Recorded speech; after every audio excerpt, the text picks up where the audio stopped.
So our final speaker on this morning's panel is Dr. May Gechlik, director of the China Guiding Cases Project at Stanford Law School. And she'll be talking about legal and political reform in China, how to read the Chinese leaders' mixed signals. May? What an honor to be here. And I would like to say a few words about the China Guiding Cases Project, which I will cover in my speech.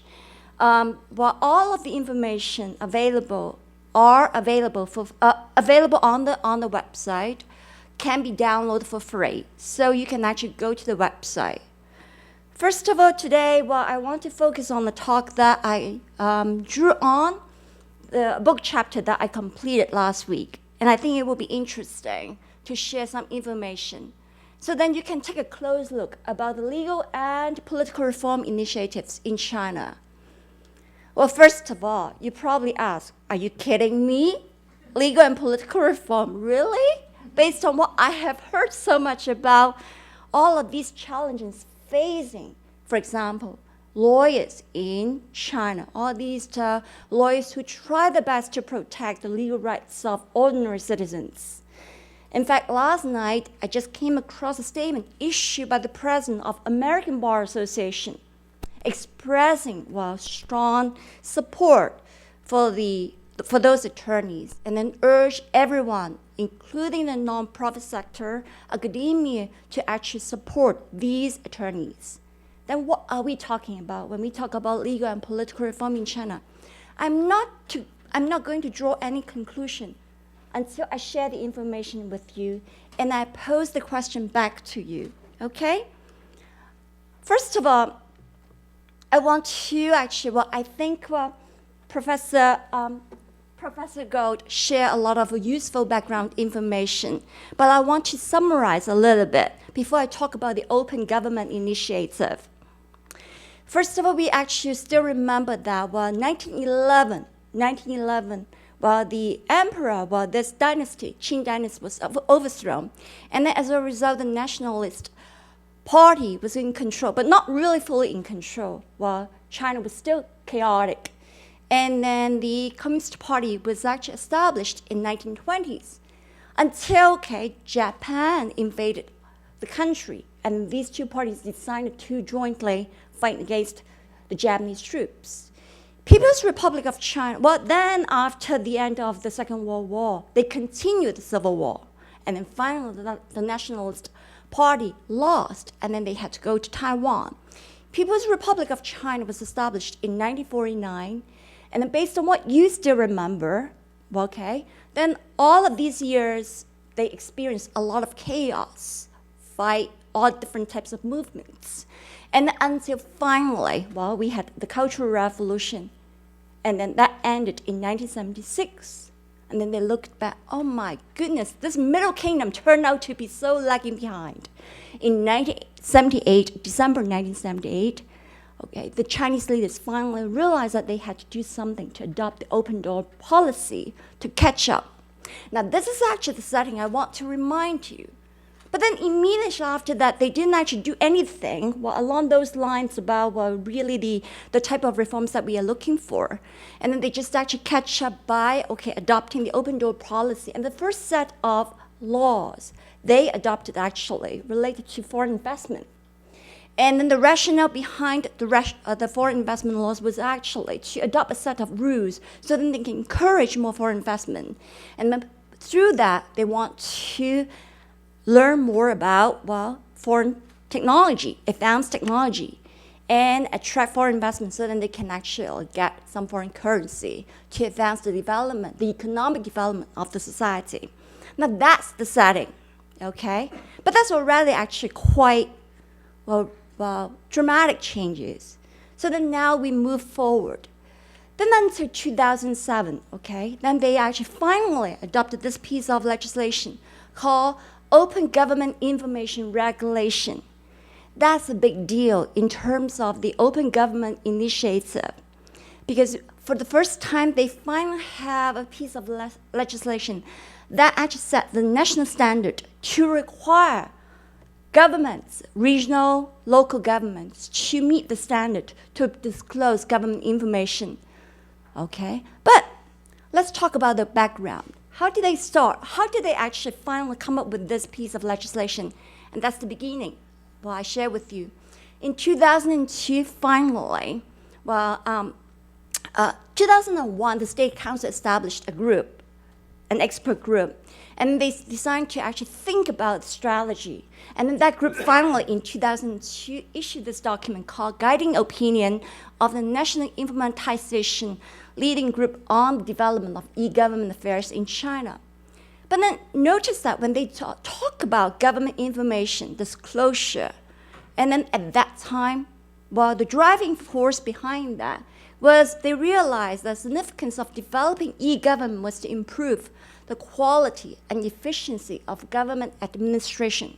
So largely, from the point of view, they think that, you need to do that because it's actually increasing the government efficiency. It's more like from the point of view of, increase the functions, make it easier for them to do the work. But then, of course, they add one more word, one more term, encourage public scrutiny. But it's not really that serious, okay? And then, but things, evolved. And then in 2006, this National Informatization Development Strategy was issued. And they changed a little bit, look at the wording. E-government helps increase administrative efficiency, still the same tone. But then now, this time, they said, also help expand democratic participation. Well, that's a very, very encouraging sign. Then we move on. And then next one, then same year, they adopted this overall framework for national e-government affairs. That actually finally laid the foundation for the adoption of the piece of legislation that I just talked about, the Open Government Information Regulation. That's actually, a breakthrough because we are talking about relatively closed society, which is still closed comparing to other jurisdictions, developed jurisdictions like the United States. But at that time, they had the mindset to actually finally issue this piece of legislation and then requiring local governments to meet the national standard. But then, we don't want to stop there. And then lately, in 2011, it represented another change in the mindset. Here, they adopted this 12th five-year plan of national e-government affairs.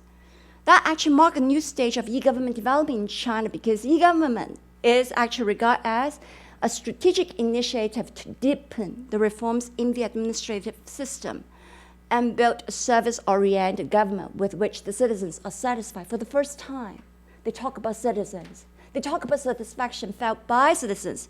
A citizens-oriented approach. It's not just about government efficiency, administrative functionality. Now, what does it tell us? Then we actually see the gradual development of embracing the three principles of open government, meaning transparency, public participation, and collaboration. Now, I want to stop for a while to tell you a story. A few years ago, about 3 to 4 years ago, I also have a non-profit organization, as if I don't have anything else to do. It's called Good Governance International. At that time, it just started. And our board member is actually a professor at Zhejiang University. Zhejiang is the province, very next to Shanghai, very well-developed city. And then the government actually well known for being open-minded.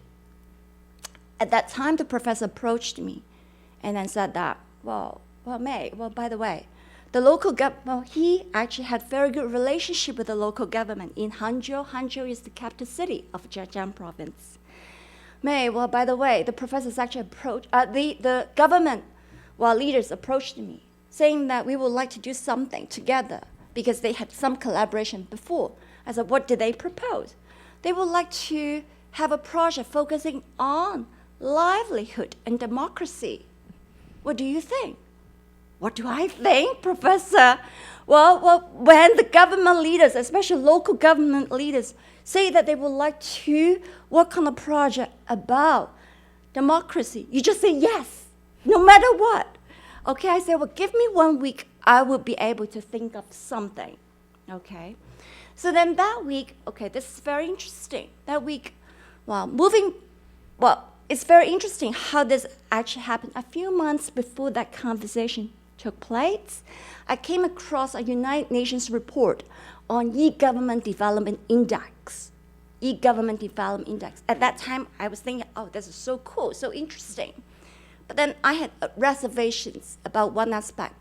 They basically, United Nations actually has done this research for over a decade.